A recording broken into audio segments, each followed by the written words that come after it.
Hey everybody, it's been about 40 days since I talked to you about the hardy hibiscus.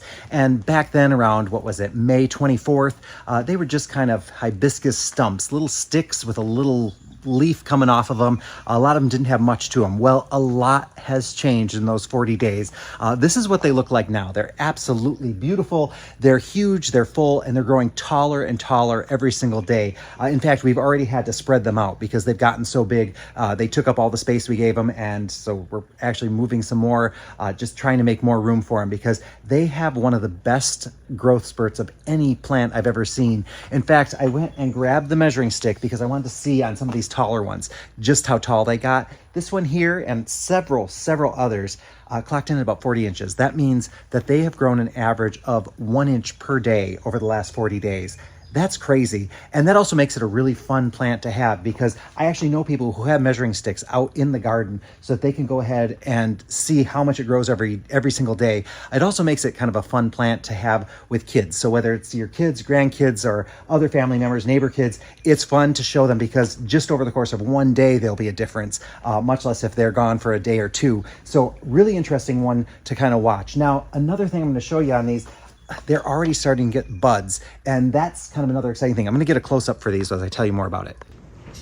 So as quickly as the leaves spring forth and grow at a high speed, the buds require a little bit more patience. So already now we're seeing all these buds on them, and they actually look like at any minute now they could pop open, but the truth is there's another 30 to 40 days before these actually start to flower. So these end up really tricking you because every single day you start thinking like, oh, we're getting close, and it never is the case. It's going to be probably around we'll say the first, second, or third week in August that we can expect these to start flowering. And when they flower, let me tell you, they have some of the most incredible blooms. A lot of them are between 5 and 8 inch flower heads on them, and they're just absolutely incredible blooms. They are the ones that get everyone's attention. Once people see them in your yard, they're going to want to know exactly what it is you're growing because they look like a shrub, they flower like something tropical, and they just are absolutely incredible. So we absolutely love them. And interesting enough, they do tend to have these kind of nice green leaves, just an attractive leaf on them. But then some of the varieties, like this one here, this one's called Summer Carnival. It has more of a variegated leaf. And this one can be a little deceptive because as it's coming out, they tend to look really crinkly and curly. I always think, oh no, this one might have some kind of bug or some kind of disease, but they straighten out really quick. And then they have a really beautiful red flower on them. So this one's really great.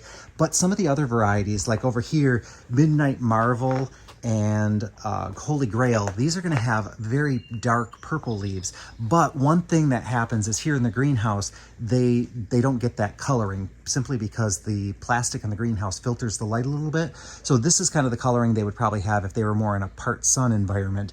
But once you get them out into the real sun, they turn a beautiful dark reddish purple gorgeous color on it. And so I did take one outside and I put it in, I dug a hole, I have it in a grow bag, and I put it at the end of the driveway just so that people could see it and just to kind of do it as an experiment to see how they would do in a grow bag. And immediately, within probably a day or two, the leaves changed color and it's absolutely beautiful. It really contrasts really nice, especially with the green grass behind it. So that's a really nice feature of those as well. So some of the leaf colorings can be absolutely stunning. And so it's just such a fun plant to have. I gotta say, this is one of those, if you don't have one, just get one because you will not regret having one of these in the yard. Now there is some difference in some of the flowers, so you'll notice with some of the Proven Winners varieties, their petals tend to overlap a little. So that tends to give you the impression that they're actually bigger. It makes some of the bicolor parts of it or the different color variations in it stand out a little bit more. So that's kind of nice, but I haven't met a hardy hibiscus I haven't absolutely loved. So even the ones that don't have the overlapping petals are stunning. In fact, all of them have that beautiful tropical look to them. So overall, these are very easy plants to grow. You're going to want to keep them well watered. The leaves will start to droop if they're not getting enough, so they let you know when they need more moisture. Then in the springtime, when we start seeing the leaves emerge, we will put a time release fertilizer in there just to give them a little energy. And now that I've seen the blossoms starting to appear, I'm going to use a bloom boosting fertilizer. Just your regular Miracle-Gro is fine, just to maximize the number and the size of the blooms. In the springtime, we do want to cut them back, so they're going to have really woody stems. these become like proper tree branches. So you're gonna need really good pruners or even a little saw to cut them back. You don't want to try to break them off because you could break out part of the root and damage the plant. Otherwise, super easy, maximum impact. In about 30 to 40 days, we are going to have a carnival of color here. So I'm looking forward to showing you that. So keep an eye on the video feeds because we will be getting back to hardy hibiscus in the very short term, and it is going to be pretty impressive. So I look forward to that. Talk to you guys all very, very soon.